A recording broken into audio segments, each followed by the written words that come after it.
Special Unit 669 is operating non-stop since the beginning of the war. They have already evacuated more than 1,000 wounded from the depths of the Strip through complex operations as they risk their own lives.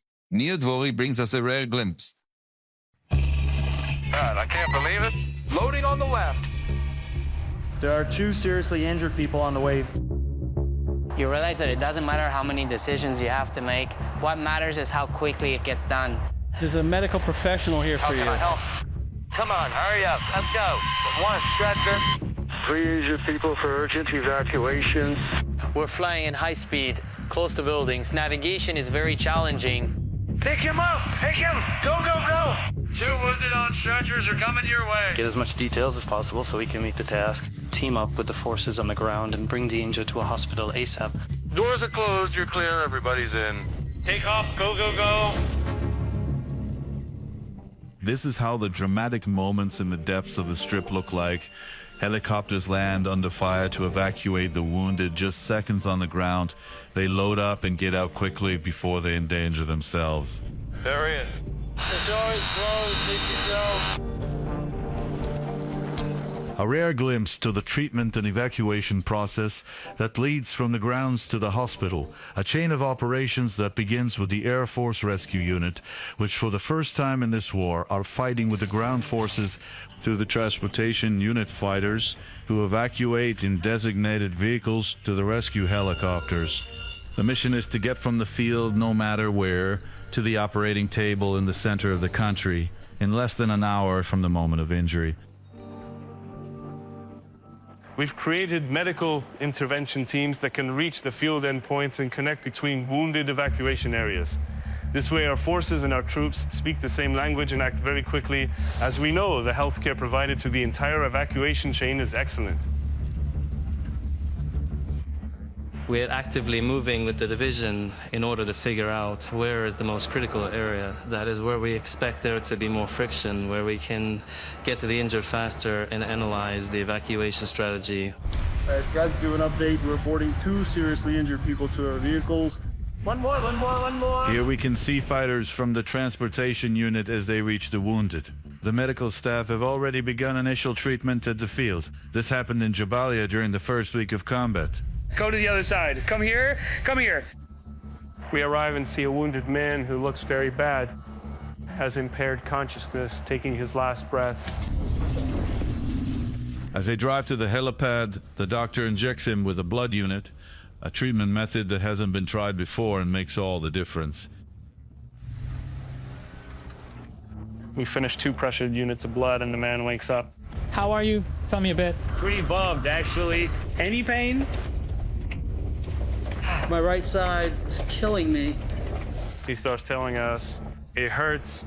He literally came back to life. It's like you can actually see the light in his eyes. And just like that, we put him on the helicopter.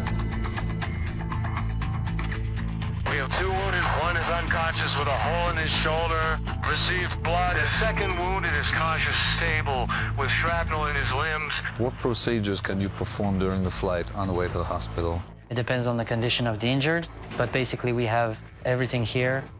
We have equipment for complex procedures, the kind that if we make the decision to go through with, it's probably because the injured person will not survive until we get to the hospital. Happened? Of course, many times. You mean when the condition of the injured obligates you to operate on them during the helicopter flight? That's right. Once a 669 fighter sets out on a mission, he doesn't know the wounded yet. He knows nothing about him. What's his name? But for him at that moment, that person has to be the most precious human being in the world. It is a war with many injured and with many seriously wounded around the clock. 669 evacuated more than 1,000 wounded from Gaza, 120 of them from the heart of the Strip, where every minute counts. You basically enter an event that isn't entirely clear. That means you don't actually know what happened there, or whether it was a bomb or a shooting or maybe a mortar or a missile. Just before you instinctively run to the wounded, you have to make sure that you are not making this event even more complex. That means you're not entering a trapped house, that you're not being ambushed. I can tell you about the incident that happened last week with the truck that exploded. As we reached the territory, there was already a helicopter about to enter. 3 injured people that we identify, one of which gone through a life-saving process. Once we evacuated him, we got 2 more. One of them was really a matey.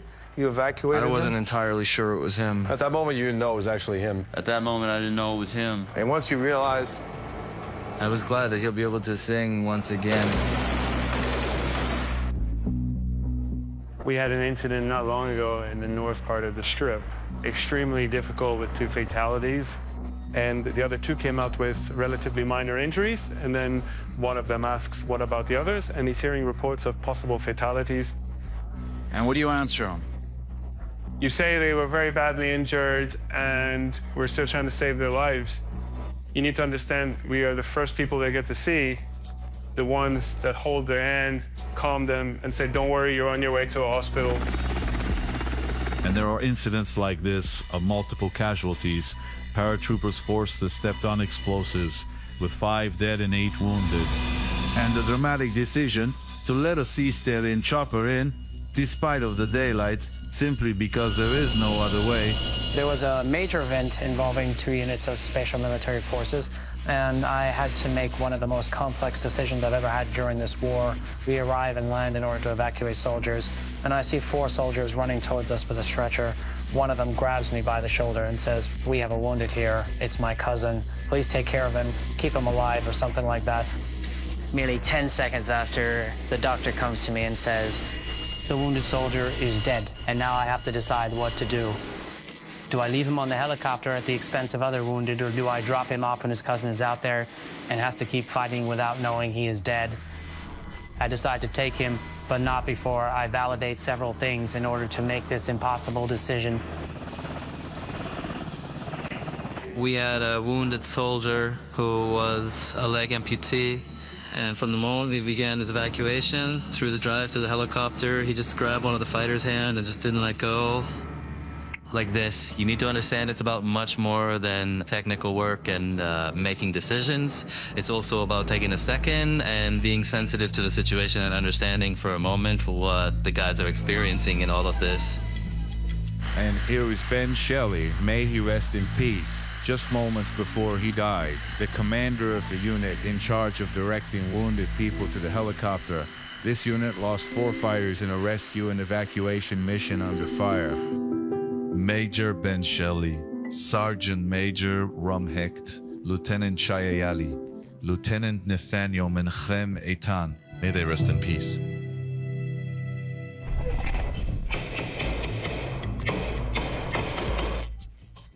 Here they are fighting together with the ground forces in Sajea, a medical force alongside the unit's medical teams as they provide initial response and guide them to the evacuation forces. In one incident, while evacuating, the APC they were in was hit by an anti-tank missile. I got it. They were not injured and continued driving, attending to the wounded in the vehicle all the way to the evacuation helicopter. There are some events that can even make you smile, you know, you attend the wounded, apply tourniquets, amputations, and at the end all he wants is a cigarette. It evokes some kind of optimism within the hardships of it all. By the way, did you allow him to smoke? Of course I did. Not exactly doctor's orders. There was a wounded soldier that told me, take my picture. You know, I want one with the V for victory. So did you? Yeah, I took the picture.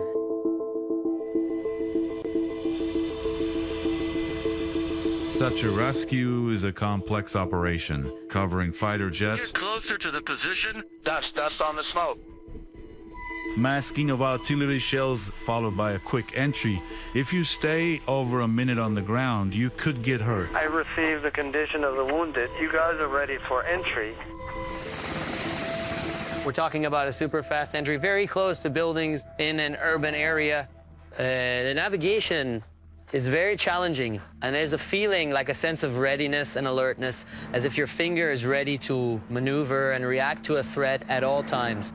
And it happens in very short periods of time. There is someone on the ground whose only chance of survival, of staying alive after what he's been through at the battlefield, is this rescue chopper. It's the 669 doctors who are in it, and the operative chain that will get him to the hospital as quickly as possible.